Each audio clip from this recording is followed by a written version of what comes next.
Hello and welcome to the Duston School report. Tonight we have the demolition of the Northampton bus station, an exclusive interview with Mr. Floyer, and many more. Of course, all of that is to come, but first we have an exclusive interview with Eve. Now over to Morgan and Amira for the interview.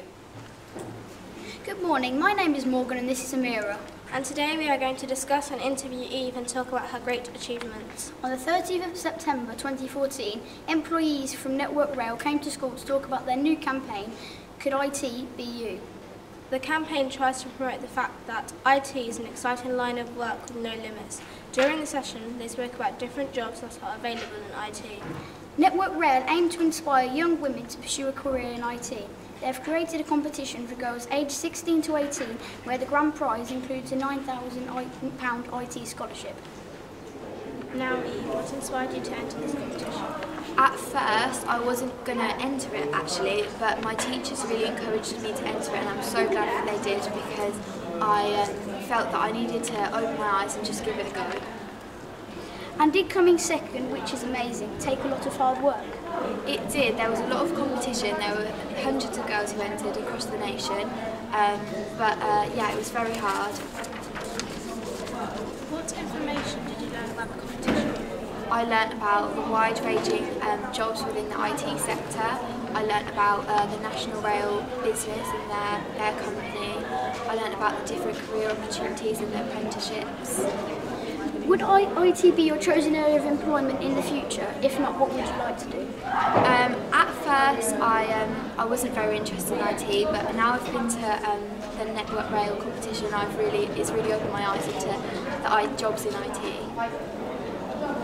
And do you have any clue why there are not many women in IT? I think that there's a lot of prejudice in regards to women in the IT sector, just because people have this stereotype that people in IT, they're usually men. But I think now I've been to Network Rail, I really have a greater idea of women in IT. As second place gets 2-week paid internship, what does this consist of? I'm not sure of the details, but I think it's you get a very wide idea of the different careers within the Network Rail company. Was there anybody who helped you that you would like to thank? And if so, what did they do to help? The first assignment was about, you had to write a 500-word essay, and my English teacher, Miss Cook, she really helped me with that. And also all the staff at the Duston School, they really helped me and encouraged me to succeed. So for our last and final question, what was your favourite part of the competition? My favourite part would have to be the finalist day. We got to meet around 70 women around my age, and everyone was from different places within the UK, and they were all really interested, really friendly. Thank you for coming, and see you next time on BBC School. Hello, my name is Tammy and I'm reporting an article on the Solomon Theatre Company. The Solomon Theatre Company is a group of actors who teach students across the country about illegal drugs and alcohol they should be taking. The company has flourished over the country and is always trying to help encourage young people from harmful chemicals and drugs, because there are certain consequences like STI and pregnancy and violence that could be led from. We now have an interview. Hello, we are Maya, Tammy and Jamie, and we are here to talk as Solomon Theatre Company. So why do you teach kids about alcohol awareness through drama? I'll start off with that one. It's a way to get young people to think about the issue without actually them having a formal lesson about it. They get to see the play, and then they meet all the characters from the play as part of a workshop, a discussion that we have after that. And so, yeah, we're not telling them not to do anything. What we're trying to do is to tell them about the consequences, as you said, Tammy, if they choose to do that. I hope is that all right for you? Okay. And how do you think the performance is a good way to show alcohol awareness? Your turn, you're young people, I don't know. I guess because they get to see what happens and how the events unfold in front of them before they've even been given any information or anything like that, so it doesn't seem like a lecture or they're being told to do something or not to do something, so they can see and observe for themselves the consequences that unfold as a result of a certain choice that happens early on in the evening. So I think they then can make their own decisions from that. How do you think people react to your shows? I think people really enjoy the shows because obviously it's quite light-hearted, you know, I mean it is a party after all. And like Georgia said, it's quite a nice way for them to like think about what would happen, because it's quite light-hearted at the beginning and we all start off having quite a nice time and it relaxes people into it, and you know they sort of start to think, oh, this could be quite fun. And then as it goes on, you know, it gradually gets a bit darker and darker, and people start to realise that actually the choices they made probably weren't the choice that should have been made. Thank you for your time, and back to the studio. Today, me and Daniel sat down with our head of Year 7, Mr. Floyer. We discussed being a head of year and the challenges he may face. Now on to the interview. Can we ask you a couple of questions? Of course you can. Well, what is your favourite memory of this school? What is your overall thought of Year 7? One of my favourite memories of school would be the first time I think that I had my Year 11 GCSE results come through. The first time I taught Year 11 their first GCSE results. That was a very proud moment, I would say.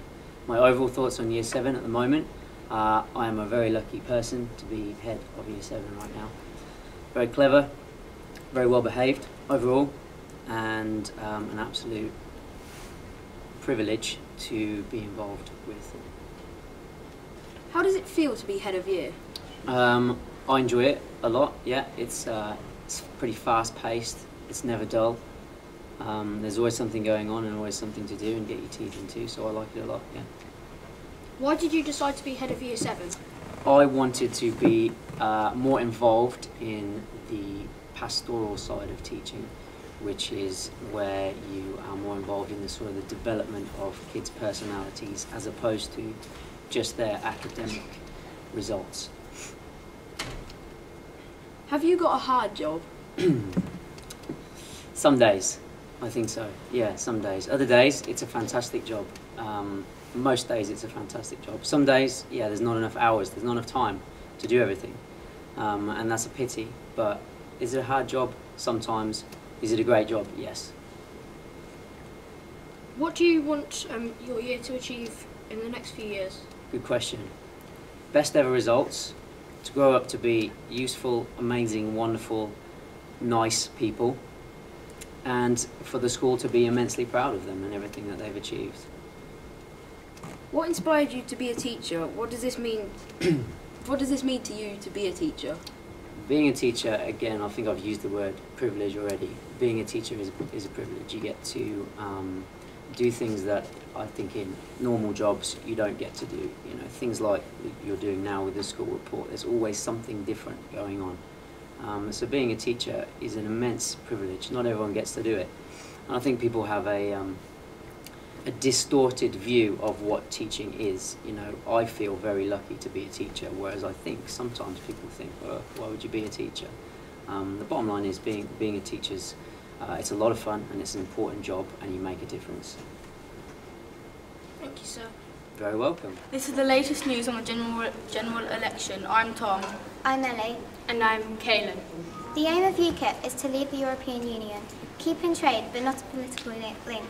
They also think that immigrants shouldn't have free health care, free education, or no benefits for the first 5 years they're in the country. This ignores the people that help our society grow. Everyone should be equal, particularly in schools. The Conservative Party believe that schools' budget shouldn't be decreased because they believe that good education is important. They plan to invest £18 billion in new schools, educational buildings and facilities that will help the current generation and more to come. The Conservative Party are also trying to raise the behaviour standard so young people have a better future without distractions in school. Since 2010, they've made 2 million new apprenticeships, letting young people learn a trade and give a kickstart in their life. George Osborne's last budget before the general election, he plans to offer £25,000 to the UK students studying for PhDs and research-based master's degrees. Ed Miliband, the leader of the Labour Party, said that by reducing the university tuition fees to £6,000 will help students keep out of debt. Liberal Democrats in the government are delivering a tax cut worth £905 for millions of workers. Nick Clegg has announced that a £1.25 billion of new funding for children with mental health problems. The Liberal Democrats' education policies are to give free school meals to reception, Year 1 and Year 2.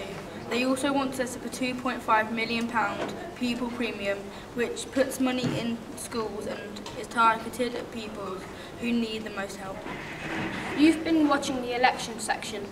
Overall, we just want to say a lot of these policies will affect our school lives. Everyone needs to vote. Will you? Thanks for watching the BBC School Report. Bye. Bye. Hi, I'm Kaylin, this is Arthur and Gemma, and we're going to be talking about the bus station demolition. One of the most memorable buildings in town centre Northampton has been demolished, also taking loving memories. The building crumpled to the ground on Sunday the 15th of March in 6 seconds, leaving nothing but ruins. This emotional event has affected people's lives as shops have been shut and the bus route has been slightly changed. 1,300 people witnessed this event, including 400 people that were evacuated from their homes for safety reasons. David McIntosh, the leader of the Northampton Borough Council, decided to demolish this building as it was taking up too much space and taxpayers were paying £500,000, which was obviously a lot of money. To rebuild the bus station it would have cost £30 million, whereas the new bus station cost £7 million. To destroy the old one it only cost £4 million, and altogether it cost £11 million. The building lasted for 40 years and has now been demolished. There has been a safe zone set up in town since the explosion, so there will be no injuries or complications. On the 3-storey building, they had to use over 2,000 pieces of dynamite. It is known as the Mouth of Hell. The 175-metre long building was built for £7 million in 1976, which is equivalent to £44 million in today's money. The residents nearby who were evacuated returned to their homes safely by 10:30 a.m. Thank you, and now on to sports. In sporting news today, Lionel Messi has hailed Joe Hart after Barcelona knocked Manchester City out of the Champions League round of 16 with a 3-1 on aggregate. Cristiano Ronaldo and Gareth Bale are targeted for Man United and City. Manchester City lost 16 games after they lost 1-0 to Barcelona. Joe Hart defended the boss, saying, "We back our boss, he is a great manager and brought us 2 trophies last year. Is this the end for Pellegrini?" Sam Watts has clocked 20.69 for 200 metres indoor athletics. The Duston School has a range of sport teams and clubs. Their table tennis team has won a couple of awards, like town champions, county champions. Also, we have a Year 7 student who is a county champion. The girls under 13 football team, who continue to go from strength to strength in their most recent friendly, they beat Thomas Beckett 7-0. We would like to say well done to 13 members of the Duston School staff who ran the MK Festival. We hope you enjoyed our BBC Sports Bulletin. At the Duston School, we value PE, and like Freddie Burns said, because alongside obvious health benefits, it teaches pupils the value of teamwork, respect and sportsmanship, all of which I think are valuable in life skills when growing up. If you want to produce a news report like this, come along to Journalism Club in the Hub on a Monday if you're a Duston School pupil. Now this is the end of this year's Duston School report. Here's to the next year. This is 7RP saying, thanks